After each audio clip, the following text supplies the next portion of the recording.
following program is sponsored by Team Reba of Remax Metro East Side and Eric Osnes of Homebridge Financial Services. Welcome to Open House with Team Reba. Each week, Team Reba will be bringing you a roundup of real estate and mortgage news, along with information about the local Puget Sound region, highlighting some of the best and brightest entertainment options, family events, neighborhood highlights, and local business interviews, so you can feel right at home in the Pacific Northwest.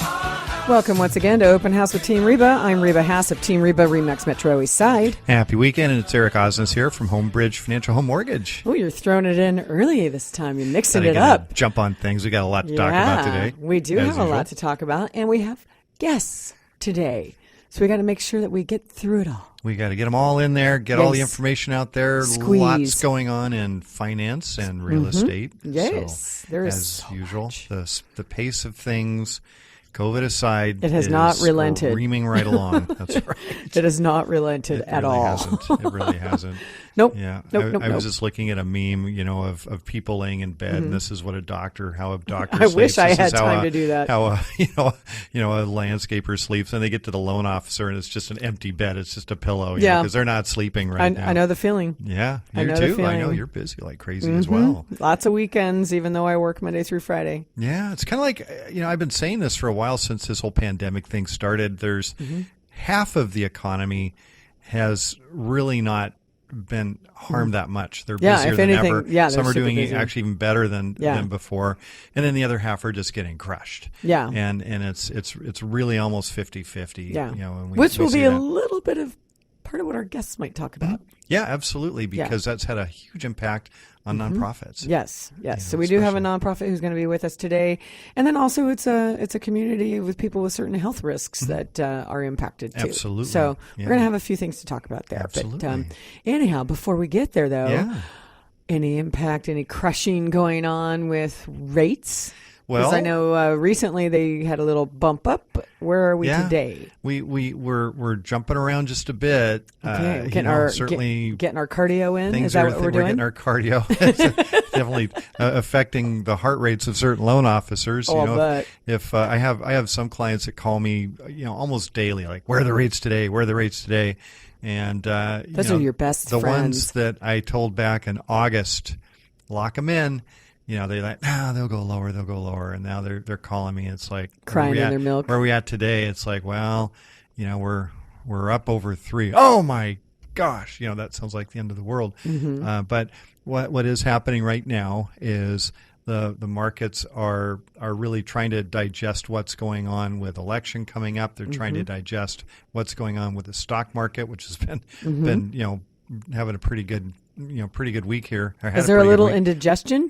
There is definitely a little bit of indigestion, a bit of uncertainty. So we're, as the technical aspects of it, we're testing some of our ceilings for some of the bond market. So what's happening right now, though, all in all, we're still really, really good. The national average right now for a 30-year fixed rate conventional mortgage is 3.02%. So that's just still over 3%. Yeah. Certainly not the end of the world. Oh my gosh, no. By any stretch. Nope. 15-year fixed rates are hovering at 2.48.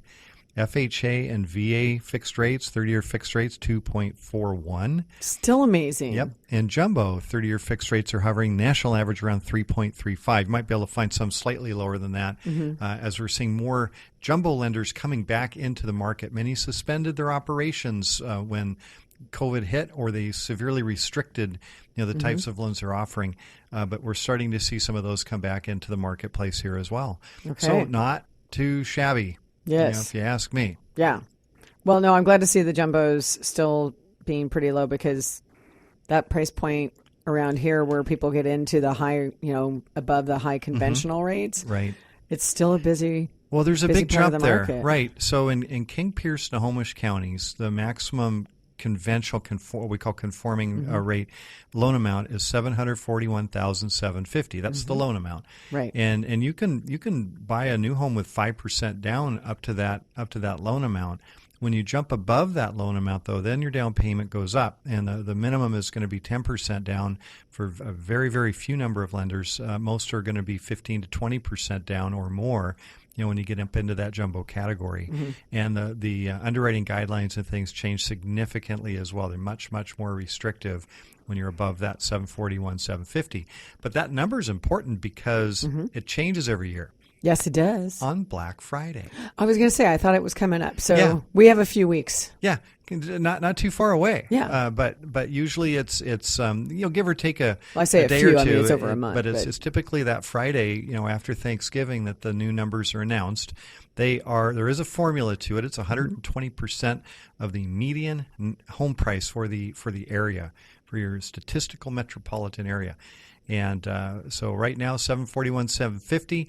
Everywhere else in Washington State, that limit is lower. It's 510,400. So if you're cruising around Kitsap County, let's say, for instance, you find a cool house and it's 650, you're going to have to put more down. Right. Because any loan amount above 510, 400, you're into the jumbo category. Yep. So got to watch that one very, very closely. Now, those are the numbers for single-family homes. They go significantly higher if it's a multi-family home, duplex, triplex, fourplex. So, okay. Yeah. Do you want to give those numbers, or do you want no, to just have take people a breath. Contact you? Yeah, just contact me. Or people can contact you and find out what those numbers are. Absolutely. All this, otherwise it's just going to be a lot of numbers out there. But they run well higher for 2-unit, 3-unit, 4-unit properties. Is that proper grammar? Well higher? Did I say that? Yeah. I don't know, because I'm multitasking here. I was just actually... I don't have all those numbers memorized, but I can. No, that's okay. You can find it on a break or something like that. Yeah, we would. I randomly asked you only because I actually have had a few people recently asking me more for duplexes. Yeah. Oh, for sure. And a combination of whether it's a house that has 2 kitchens or an actual duplex. That's a great right? point. So I need to make that distinction, right? There absolutely is. And even from a qualifying standpoint, some are a single family home with an accessory dwelling unit. Could even be a kitchen in the basement, like you said. Yep.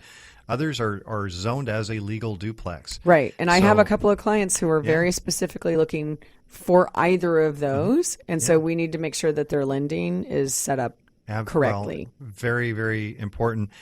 Here are those numbers actually for King, Pierce, and Snohomish counties. A duplex, our maximum loan amount is $949,600. A 3-unit is $1,147,800, and a 4-unit is $1,426,450. So, what does that mean? Well, you got to kind of look at the property, but what's really important also is the down payment requirements significantly change. Also, if it's a 2, 3, or 4-unit property, especially if you're not going to be living in it, your down payment. I was going to say owner occupied is slightly different. Well, right? Yes and no. Owner occupied, you're still looking at a minimum for a 2-unit of 15 to 20% down. 3 and 4 units, 25% down. Okay. So the down payment, unless you look at FHA financing, in which you can buy any of those with 3.5% down if you're going to live in it. Right. Okay. Yes, but then you have to look at, you got to live in it and you got to deal with the PMI. Well, the private mortgage insurance. Yeah, and all that for kind of FHA stuff. loans. Yeah. All FHA loans have mortgage insurance on them regardless of how much you put down. So then someone considering a single family that just happens to have a second kitchen versus actually buying a duplex, you're really going to want to do your math and be like, what do I have available as my down payment? Absolutely. Right. Because if it's a single family home with a kitchen, extra kitchen, you can buy that with, 5% down, 3% down. Right. So big difference, but if it's zoned duplex, triplex, fourplex, then whole different set of rules. Right. Okay. Yeah. I'm glad we're actually talking about that because it's been a while since we've actually brought that up, actually. Sure. So some of our listeners may not have even heard this because as you and I have mentioned before, we're now 5 years into doing recording together. But the thing is our listeners on this station, we have to remind them sometimes because they might be like, I haven't heard you for 5 years. I haven't seen you for 5 years. And that's because we were on a different station of Salem Media. Right, until the tower got knocked over. Until they changed the tower. Yes, they had them take it down. And so we've only been on this station about 2.5 years, I think. Thereabouts, yeah. Yeah, so about half that time. So there's still people from our old station still discovering us on this station. That's true. And sometimes it's because they've been looking for us online. So, one of the best things, if you want to hear any of our past shows, of course, we we are out on Saturday from 2 to 3 p.m., but then we're replayed on Sundays from 3 to 4 p.m., but then we're always available on podcast. Absolutely. Stitcher, Spotify, iTunes. What's that other one? Buzzsprout? Yes. There's all you could just go Google us and you're going to find us really super just easy. Look for Open House with Team Reba. And if you have a favorite podcast site, just go look for us, Open House with Team Reba, and you'll most likely find us. I actually, on the way up here to the studio was I'm going to let our listeners know too. I have a public Facebook page, plus I have my Team Reba page, and we're also taking a bunch of my videos and putting them onto the Team Reba YouTube channel now. In fact, these shows are starting to show up on our YouTube channel as well. So whatever way you want to try and get the information, we have it in a way that is easily consumable by you, the consumers. It's consumable and searchable. Yes. So if you are trying to figure out a certain topic, geez, I'm thinking about buying a condo. Yes. What do I need to know? Yeah, so some of this stuff... I got an oil tank in my backyard. What do I do? Well, so my recording that I did today on a Facebook Live, which will then get moved over to my YouTube channel, was about earnest money. Oh, yeah. And talking about what is earnest money, how does it function, how does it work within a transaction? Because, you and I just had a very successful first virtual home buying class. Yes. Right? Absolutely. Which I thought was awesome. It was fun. And once again, in that class, the question came up, well, what is earnest money?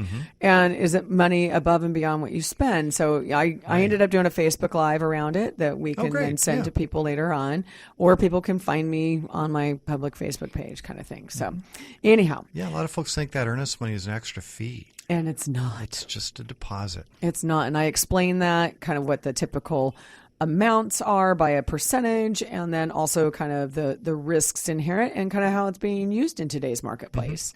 So because it changes from marketplace to marketplace, how you want to kind of consider your use of those dollars. So anyway, we are going to be back here after a few short messages on this channel, and when we get back, we are going to have our guests on.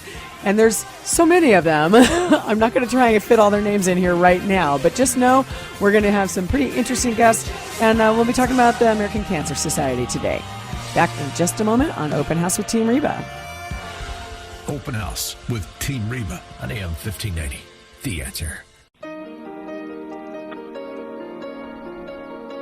Now, back to Open House with Team Reba. Welcome back to Open House with Team Reba. I'm Eric Osnes from Homebridge Financial Home Mortgage. And I'm Reba Haas from Team Reba. And we're here every Saturday from 2 to 3 o'clock, bringing information on real estate and finance. Yes, and on Sundays from 3 to 4 p.m. That's right. Of course, and always on podcast. That's right. Yes. But you knew that already.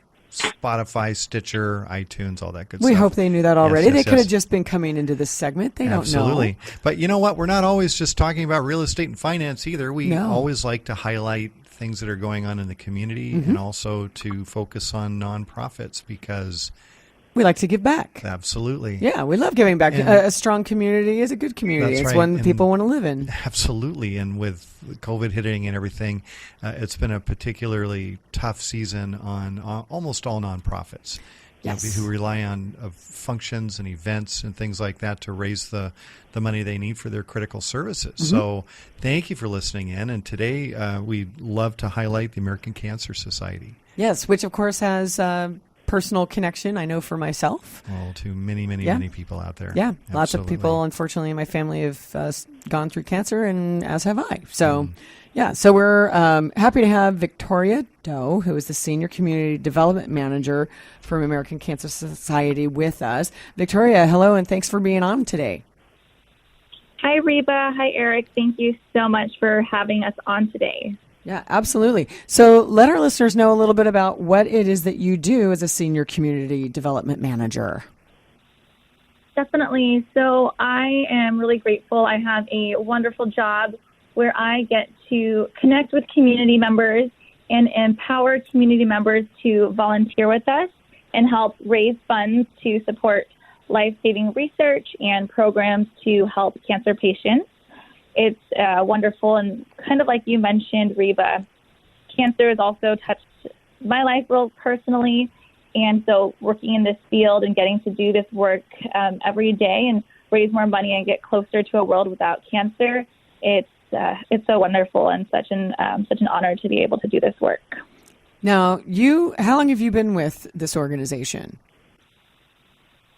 So I have an interesting story. I've been working for the American Cancer Society for almost 3 years, but I actually started as a Relay for Life participant and volunteer back in high school, as well as through college, so many years ago. And then fast forward to the future, and now working here as a paid employee, but have been connected with the organization for almost 15 years. Yeah, and I will say, because you and I have met through my work at the Renton Chamber, you are most definitely a passionate advocate. Absolutely. I mean, that's one of the things I see you at events, and you're always just great personality and engaged with people and just come in with such a positive attitude. It's hard not to be kind of drawn to you a little bit. So, well, thank you. That was, really kind, and honestly, being passionate about your work makes the work so much easy and makes those tough days worth it.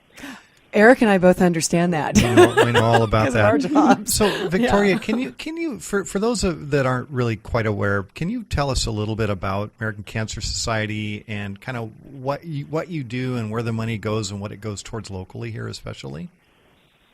Sure. That's a question that I get asked quite often because American Cancer Society, most people know of our name since we are large, but most people don't really know all the ins and outs of what we do.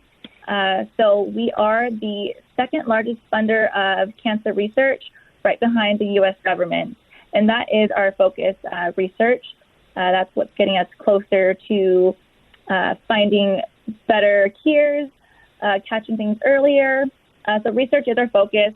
American Cancer Society was the organization who made the link between smoking and lung cancer, plus a boatload of other amazing things that might be a little too deep and scientific to cover right now. But research is at the heart of what we do.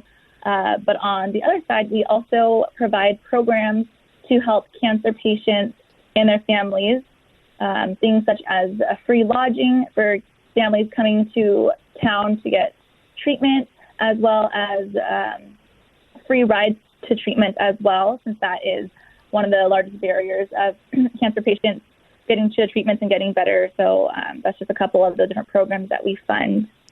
And are you working so lodging and rides and all that? Are you working with like Hutch or UW, or who do you kind of partner with for treatment? Definitely. Well, I'm glad you mentioned Hutch and UW because that's actually another part that I didn't even mention is we fund research grants.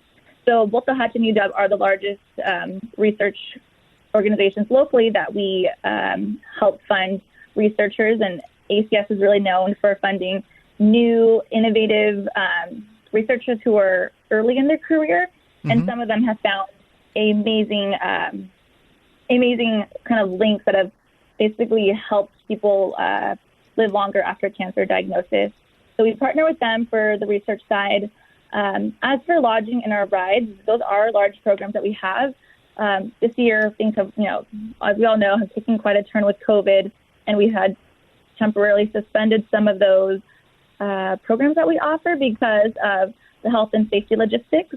But we do partner with, in normal times, hotels, especially here in Seattle area when people are coming to get cancer treatment. Sure. We can provide them a hotel free of cost, just so it takes away kind of one extra worry, and the cancer patient and their family can really focus on the treatment and getting better and not how they're going to pay or find a place to stay. And that is super important. I know my brother has a rare form of bone cancer, and that was one of the major concerns, was that he was getting treatment in Seattle but was living in Everett, and the treatments weren't going to allow for him to be able to drive. And so it was really critical that he was able to have lodging resources close to where he was going to have his treatments, because he had to have them regularly, sometimes multiple times a day, especially when he had stem cell replacement. Oh, sure. Wow. So it was a big deal. So so this is great to hear of how you're engaged in the actual research and helping people locally. But how is it that you guys go about getting the funding for all of this right now? So So that is a big question, and my job at American Cancer Society is fundraising, because we cannot do all this work without bringing in the money to make that happen. Mm-hmm. So at American Cancer Society, we have several different means of bringing in funding to support research and programs. We have our corporate team. We have a team working on grants. And then my team, I honestly say is the most fun, the greatest. It's the community-based team. Mm-hmm. So I work with just everyday community members who have a connection to cancer, a passion for fighting cancer, and empower them to get involved either on an individual level or at their workplace, bring in their workplace to get involved. They can either join one of the many events that we already hold, Relay for Life, being the largest as our signature fundraiser, but also working with individuals and groups who may not want to do Relay but want to do some other fundraisers, and how we can work together to make that happen. So we really just bring together the power of community members of all ages. We even have high school teams as well who raise a significant amount of money. So it kind of goes to show that you don't need to be wealthy, you don't need to be super well connected, but all of individuals who don't like seeing people get cancer and want to put an end to it can come together and make a huge impact. Well, speaking of the Relay for Life and people who are involved in that, you have with us Brenda Gunderson, who's somebody who's been involved in that, correct? Yep, Brenda should be on the line, and I know has an amazing story to share about how she got involved and why she's still involved today. All right. Well, Brenda, thanks for being with us. Why don't you go ahead and share some of your background with us? Well, thank you so much, and thanks for having me on here today. I have a kind of an interesting background. My mother-in-law ended up with kidney cancer. Then my husband got it, and he passed away in 2013. Then my father-in-law passed away in 2014, and then I was diagnosed just in 2015 with breast cancer. So the Relay for Life and the amazing work they do, has been absolutely beneficial in that the resources they provide, the information you can get, the therapists they point you to, the rides they provide, the hotel rooms, all of that stuff combined have touched many lives just in my family. And I know just thousands of lives all across the United States, and certainly here in Washington. Well, that's amazing. Holy cow. Well, you've definitely had your fair share there, more than your fair share. So what is your role now? I know you're working with the Relays for Life. Are you helping organize teams, or how are you helping in that? Well, I've actually been involved with Relay for Life now since 2012, and it was an oncologist nurse at Catback Hospital in Richland that said, "Hey, have you ever heard of Relay for Life?" And boom, that's what started it. So I've been on the team just about every year since then, and this year I got the privilege to be the event lead and just support and encourage an amazing team of people, all volunteers, that come together to raise all this money that we need every year for these cancer patients and the caregivers. So how is that changing this year? Because, or actually, maybe tell us how the Relay normally works, and then maybe we'll have to come back and talk about how COVID has changed that. Right. Let's talk about how it normally works. So Relay for Life, and that's a great question. So Relay for Life is just that, it's a relay. Typically, in most venues, it's held on a track. So we would go to like a school, and we would just be on the track there. And you would normally have at least one person on the track all the time. This year, because of COVID, that has changed significantly, where everybody needed to be virtual. The interesting thing is we couldn't get together and hug and support and cheer people on. But we didn't just touch people in the greater Renton-Tukwila area, which is where our local team is from. We got to touch people across America, across the country, across internationally. And that what was amazing to me was to see people log on from Australia and watch our relay just on the website as we were streaming it on Facebook and Instagram and all those places. Fantastic. Interesting. Hold that thought, Brandon. We got more questions for you and Victoria. I think we have one other guest on as well, the American Cancer Society, but we've got to go pay a few quick bills. So stay tuned. We've got more Open House with Team Reba coming right up.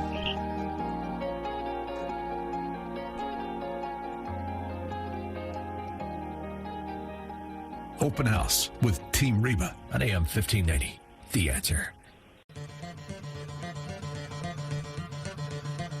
Now, back to Open House with Team Reba. Welcome back to Open House with Team Reba. I'm Reba Hess of Team Reba, Remax Metro East Side. And Eric Osnes here from Homebridge Financial Home Mortgage. Yes, and we are here with a whole boatload of people who are doing some really great work and volunteering at the American Cancer Society. Yeah, thank you all for joining us this afternoon.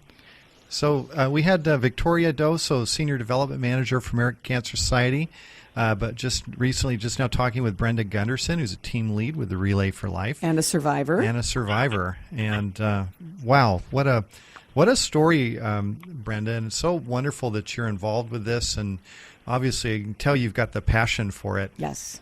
You know, so you just recently had a virtual Relay for Life. How did that work? Are you still on a track, or are you on a treadmill, or how do you do that?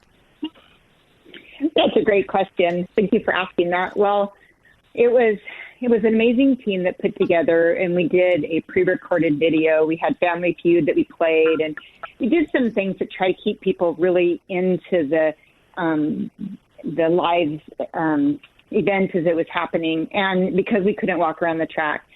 So what we did, we had this live event, and then we would constantly be on there just, encouraging people, supporting people, answering questions.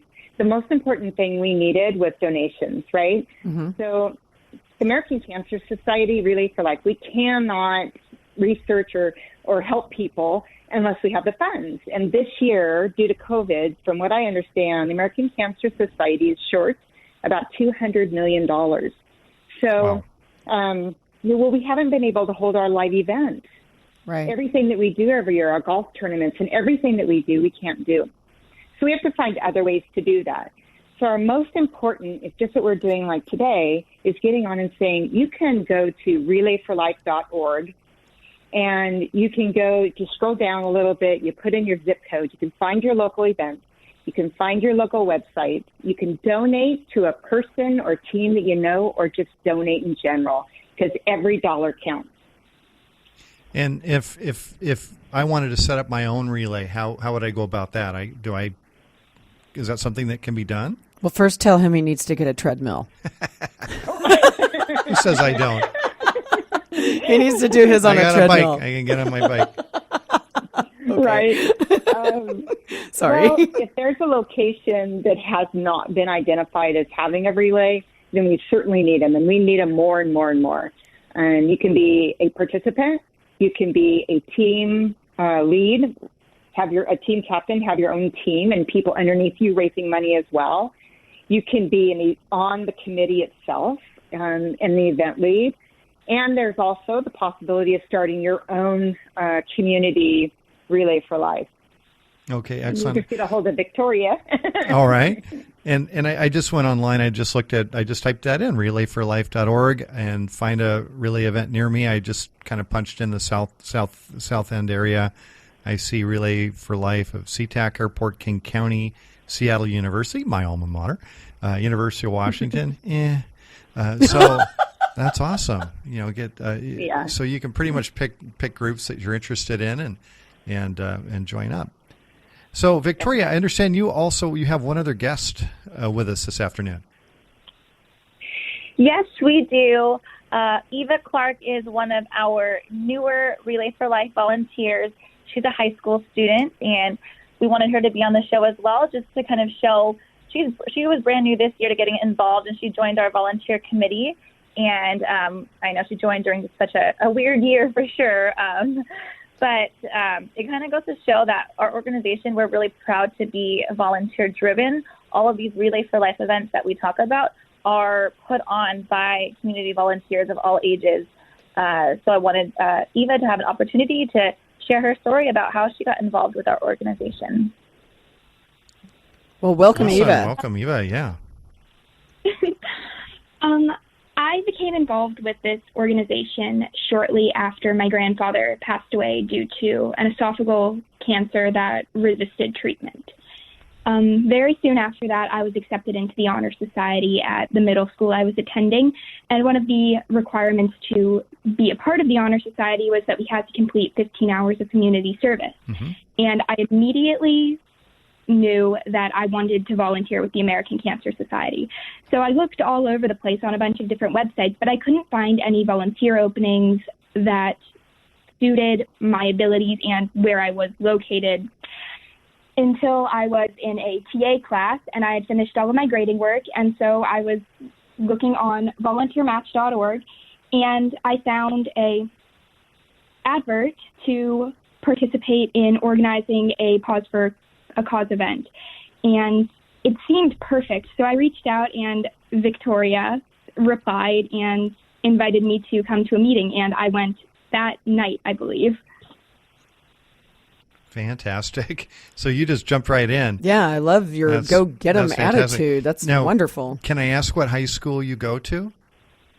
I'm attending East Lake High School in Sammamish. Excellent. Excellent. And so how big was your event, your first event? It was originally planned to be a large event. We had to make a lot of changes. It became virtual about halfway through planning it. I participated with posters in that event because I'm kind of just a drifter. I volunteered late into the organizational process, and I attempted to work in outreach in my own community and in my school to encourage more students who needed volunteer hours or who just wanted to support a cause to participate. Excellent, excellent. And you know, I know, and I just kind of a dumb question, but I know with high school there is a senior project basically that's a requirement for most high schools that you have to kind of get involved, be volunteer, be part of the community, and you know the goal of that is to get our students used to being part of the community and contributing. What a great way to kind of satisfy that. Is that something that you would recommend for other high school students out there? Oh yeah, definitely. Yeah. Do you was it easy enough for you to get involved? I mean, you had the tools and resources available and everything to get that going? Well, I'm wondering how many people you've helped get involved in what you're already doing. Mm-hmm. Did you build your own team out also, or are you like kind of advocating this at your school? I try my best to advocate this at school and within my friend groups whenever I possibly can. Mm-hmm. Most people have not decided to join because this year the requirements for community service were suspended. And it's very disappointing that people only want to help out in their community when they have to. Mm-hmm. That's an excellent point, because that's actually in leadership type people, you see folks get involved because they just want to, not because it's a requirement. Right. And I'm just going to jump in there and say that it's the people, you know, like you, Eva, that are taking that leadership that an employer will make notice of. Oh, yes. You know, if we see, you know, somebody that they didn't have to do it, you know, it wasn't required, it wasn't mandatory, but they just wanted to do it. Or even if it was mandatory, but they took it to the next level. Mm-hmm. That's something that any hiring manager will take notice of, you know, in the future. And even college admissions, you know, officers will look at that. Yeah, absolutely. Because you're going above and beyond, and you are being engaged and part of the community. So good for you. Yeah. So what are your plans for college? No pressure. I would actually like to go to school somewhere up here in this area. I'm originally from Pennsylvania. I didn't like it. I wouldn't move back there for school if I had the choice. So I'd like to attend school somewhere up here. And then I would actually like to go into med school to become a psychiatrist. Oh, really? How do you feel about that? I'm just kidding. That's a joke. That's totally a joke. Oh, my gosh. I mentioned earlier he's here for comic relief. Oh, that's fantastic. So, Victoria, how do people get involved? What's the easiest way to get started? And donate. Excellent. Well, everything that Brenda and Eva had to share, I feel the same way about everything, and I especially really resonate with how Eva got involved with Relay because, like I mentioned earlier, I got involved back in high school after my grandpa passed away from a cancer diagnosis. So it's unfortunate of what brought us in, but it kind of does feel empowering that we are able to make a small difference in honor of someone that we've lost. So fundraising, I mean, that's a huge thing. And we've kind of talked about how this year has been a challenge, and everyone knows that no one was expecting COVID. And I kind of want to talk about the numbers because last year, just in the greater Renton-Tukwila area, our local Relay for Life event, we raised $56,000, which is incredible. That funds research and programs. And this year, we are trailing behind a bit. We're about at $23,000 right now, with the goal to hit $45,000 before the end of 2020. So we have some work to do, but we still have some time as well. So the best way to get involved right now, anyone can sign up a team or this local Relay for Life event. And as we mentioned, we are just relayforlife.org/RentonWA. You can also search us as well, but we make it pretty quick and easy for you to sign up. Anyone can just join a relay, start a team, and encourage their friends to join. We have done as much as we can to make things easier while fundraising virtually by being able to connect your fundraising resources directly to your Facebook account. We have a ACS fundraising app, which is super handy. You can take donations from like a check, a credit card, Apple Pay, and Apple Pay, Google Pay, PayPal. So we have these tools and resources to make it that anyone who wants to become a fundraiser, have a team with us, can do so. Excellent. So I'm going to read that website back again. So it's relayforlife.org/RentonWA. If I get that right? That is correct. Excellent. All right. Now, Victoria, do I see correctly on your site that you have your own team? I do have a team. Honestly, I'm ashamed right now because my fundraising is not where I want it to be. But if anyone wants to challenge me and see if they can beat my fundraising efforts or even join my team, I'm welcome to that. We'll talk about that, I think, separately. But I want to thank all of you ladies for being on air. Eva, thank you for your tireless efforts and your energy. Brenda, absolutely, thank you so much for being on here and for everything you've been giving since 2012. And Victoria, thank you also for all the good work that you do. Thank you so much for having us. Open House with Team Reba on AM 1590. The Answer. Now, back to Open House with Team Reba. Welcome back to Open House with Team Reba. I'm Eric Osnes from Homebridge Financial Home Mortgage.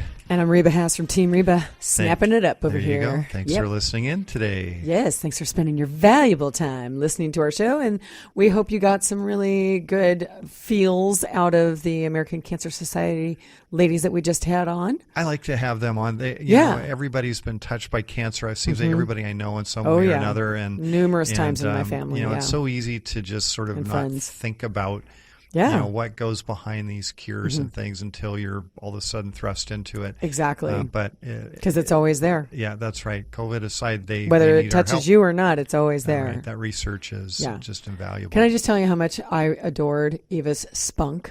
Yeah. Because before we went on air, I was afraid she might be a little on the timid side. And she got on here and, man, she was spunky. Took it and ran. That's awesome. I love meeting young people who have that kind of energy and drive and community involvement and awareness. That's right. I mean, it's sad how she got involved in that particular thing, but the way she's taken it and really grabbed on and gone for it, and it's so refreshing to see young people like that. That's right. They're out there. So glad we had her on. Absolutely. So, yeah. You know, and so. And Brenda, what a workhorse with all the stuff that she's done, even through, times where she's been, suffering through that illness herself. So, right.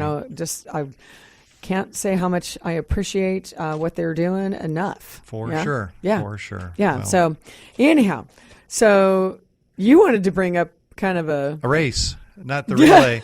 Not the relay. No longer the relay for life. This is not the relay for life. I couldn't believe you wanted to add this on right after that. I think it's hilarious. This is actually... What a way to juxtapose. Well, I know. This is in no way connected with our previous guest, but I want to talk about another race that's going on, and Seattle is actually in the running. Yes. Let's call it the rat race. Yes. Because Orkin has ranked the 50th rattiest cities in the nation.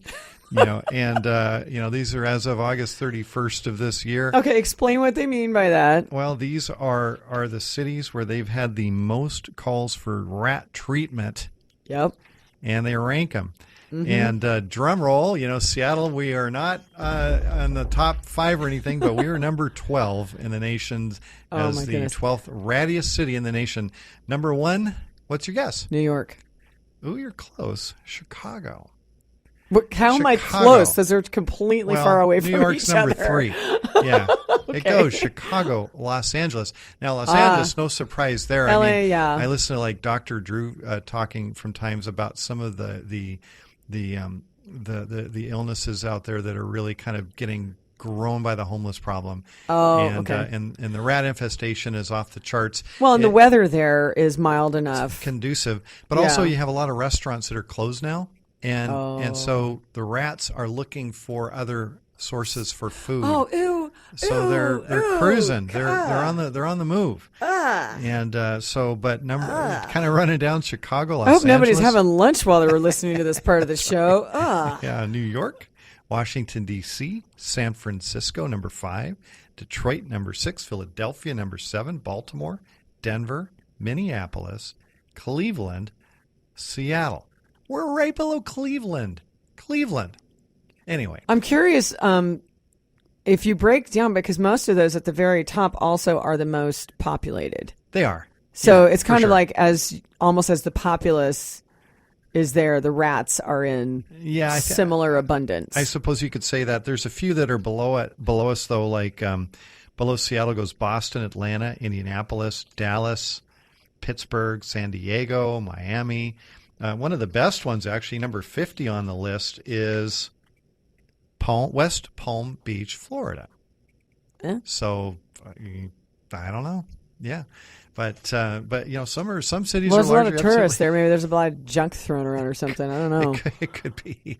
But since we're kind of talking about that, I took a little peek into my crawl space the other day. And you have a crawl space? I have a little detached cottage in that. Okay, I was going to say, I'm like, your house is a basement. No, so. A little detached. Yeah, the detached, convert that into a kind of like a wine storage area. Did you find some I critters? have uninvited guests in there that I'm going to have to take care of. They would like you to bring some cheese with your wine? They would love some cheese with the wine. So I'm glad you bring that up, because I have a property I'm dealing with. Actually, not even just that. Let me just put it this way. I think we've mentioned on this show before, but I can't say it enough times. For those of you with crawl spaces, the inspectors that we work with regularly, and it's not just our client base, it's like all their clients. They work with lots and lots of real estate agents and their clients. And about 80% of the homes with crawl spaces have some sign of rodent activity, whether it's current or it's old, they have something. 80%. 80% is what they have told me. And because I was making a generalization. I'm like, well, of all the home inspections that I do, about 40%. But that's because a lot of them have basements and so no real crawl space. But if I then label it to just the ones that have crawl spaces, it is a very, and I tell this to clients all the time because they're always like, ew, and I'm like, hold on a second. We make these nice, wonderful, warm, dry spaces that, of course, other creatures find them really comfortable too. That's right, and they can squeeze into through the tiniest spaces. Yes, and it's not mice and rats alone. Sometimes you'll get possums, we've had raccoons, you get birds up in attics, you get, and the thing is, you want to make sure you're getting those inspections done. Because again, warning, this marketplace, some people are waiving their inspections and you won't know. And I'm oftentimes talking to sellers and we have all these conversations about how they're going to prepare their homes. In fact, we just did a show on this a few weeks ago. And I tell people, I'm like, if you have not been in your attic or your crawl space in whatever amount of time, even if you had it fixed before, we had a gal in Federal Way many, many years ago that when she bought the house, they'd fixed a rodent issue. And she was like, oh, yeah, I'm all good. And then she was shocked to find out they were back. Mm-hmm. And I'm like, that's because they don't stop trying to get in. Oh, no, and they leave scent trails. Yes. That's part of what the poop is and the pee and all that. So that tells them to come back. So, yes, and in fact, I hate to say it, many of the people who live on Mercer Island know that it is a massive rat area because it's this island. Like, they just, like, populate out there. And, I mean, it sounds terrible, but there's quite a population over there because there's a lot of wooded area. Right. And let me just tell you one other thing. Keep as much of all of the greenery away from your house as possible. Mm-hmm.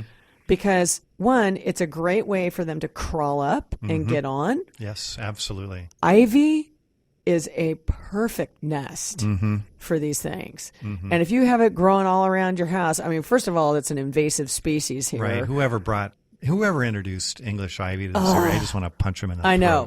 Smack that one. Oh, yeah. I know. But, there's a number of things that you can do to try and minimize it. And just, it's good to just walk around your house every once in a while and just check the screens, right? Because there's areas where you're trying to get air in because your house needs to breathe, obviously. So as you're going around, look above and below at those gaps. Your crawl space has, sections where there's supposed to be like kind of a grid, metal or something across there, to keep them in and out, kind of thing. If you start seeing little holes or frayed areas, they may be trying to chew their way in. They can chew through metal. Yes, that's right. They have strong, strong teeth. So you want to be looking for those things. It's good to do that on a seasonal basis. Because as we go in, because here it is, it's wintertime or going into wintertime, I should say. And, they're going to be looking for warm places to go. That's right. And this looking up above, you're looking for any rodents that could get in there and or birds. And if you happen to notice a lot of bird poo along the side of your siding, it's very, look up they've there. They've nested in there, yeah. Yeah. Yeah, but and if you're in your crawl space and you see insulation hanging down. Oh, yeah, not a good sign. And that's pretty much a sign somebody's up there. There's been a party. Because insulation You've had a doesn't rat just rave. drop down all by itself. Every once in a while, if it's not installed properly, yes. Sometimes right. the weight, but yes, that's right. Usually that's a rat rave. So check that crawl space for crawlies, check the belfry for bats.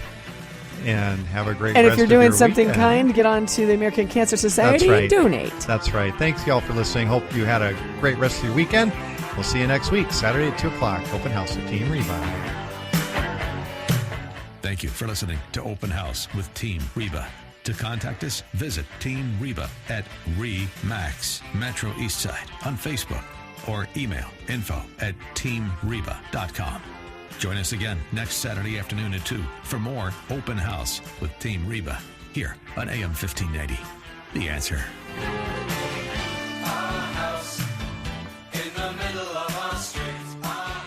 The preceding program was sponsored by Team Reba of RE/MAX Metro East Side and Eric Osnes of Homebridge Financial Services.